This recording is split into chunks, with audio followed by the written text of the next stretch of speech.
Well, hello, everyone. You can probably tell that I am coming to you today from a very different place than I usually do.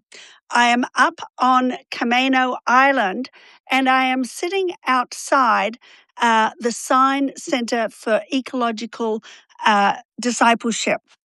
This is the land that Tom bought back in 1989 with the intention of building a Celtic retreat center up here. And 1989.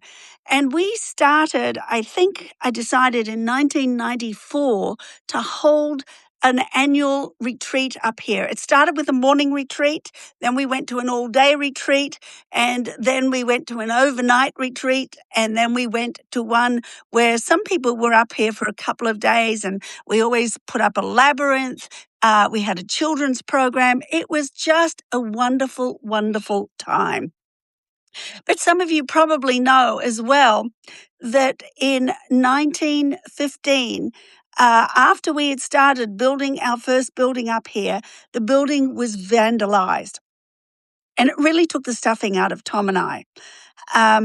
We just realized, I think, that we were getting older and that we would probably not be the ones that would see this come to fruition. So we did one of the best things that we could ever have done, and we handed this vision over to what then became Circlewood, and we deeded the land over as well. And with the very able leadership of James Armadon and Forrest Inslee, this wonderful place is finally coming to be an ecological center for discipleship. It's just a wonderful, wonderful place. And what I want to do this morning is to walk you around the building and the part that has been already developed and to show you what is happening. I mean, this is a long-term dream for us and obviously a long-term development as well. So here, I'm going to turn it so that you can't see me. You can just see. So this is the building. And when I put this up, I will put up some photos that show you what happened, how the building developed, and then also just what happened when it was vandalized.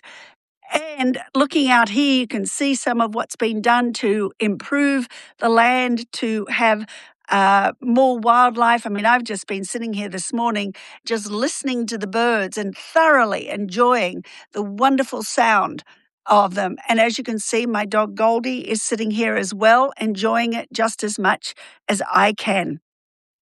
And if I walk around this way, you can see that there is a wonderful outside area here for meetings, for gatherings, and Circlewood has been holding gatherings with church leaders, with school students, with all kinds of people to help them kind of engage in the understanding of the importance of creation.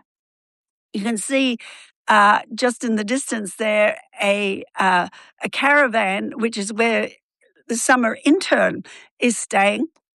And this is my favorite, absolute favorite view of the building because you can see the round windows that we put in because of the whole idea of the Celtic as being a place that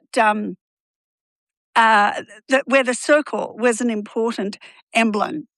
And here's some of the land that's being developed. And one of the things that's just gone in recently is this pond here, which you can see. And yesterday when I was out here, you could hear the frogs, you could see the tadpoles. It's just coming to life. It's only been in for a couple of weeks, so you can't expect it to look spectacular at this point. But if you look down, you can probably see some of the life that there is in this here. And then one of the things that delights me is that James and Forrest now have a little office out here on the land. And look, it's also got circular windows so that they are following through with this wonderful kind of theme of the circle, which not only was important to Celts, but is important, I think, to God. You know, if you look around in nature, one of the things you see is that there are literally circles absolutely and utterly everywhere. And I've talked about this before, November 2nd being Looking for Circle Day. But there are many other opportunities to look for circles as well. Isn't this lovely? Oh, I just love to come out here. This is very much, to me, what the Celts would call a thin place. And I think that those retreats that we held over 25 years kind of infuse this area with something special of the presence of God. I suspect it goes back a long way, though, I think from what I've heard, and there's no clear documentation on this, Native peoples used to come out here as a gathering place too. So it's very special that what was a special place to the Indigenous people can also become a special place, a thin place for us to gather. Which brings me to the next part of what I wanted to share, because I am excited to announce that I am going to start doing some probably morning retreats out here. I haven't got an exact date, but I am looking at August, probably around mid-August, which was always the time that we held the Celtic retreat. And I am excited about the possibilities of this. This first one I'm planning will be on along the lines of the Celtic retreat, kind of not a memorial, I think, but probably a what would you say? Yeah, just looking back and looking forward as well at what's possibilities. And it is, somebody said that looks amazing, and I would agree, it is absolutely amazing. 40 acres here, and there's another area of about another 150 acres, which hopefully is going to become a wildlife trust, basically. So just a wonderful, wonderful place. Nowhere for anybody to live on the land at the moment. We used to come out and stay in tents, but that's probably not a practical thing to do anymore. So I'm hoping in the future to have some more gatherings out here that people can come to. And we can just have a special time of entering into the presence of God. As well as that, I am really excited about the fact that the interns here are going to create a labyrinth for me back in Seattle. I am just so excited by this.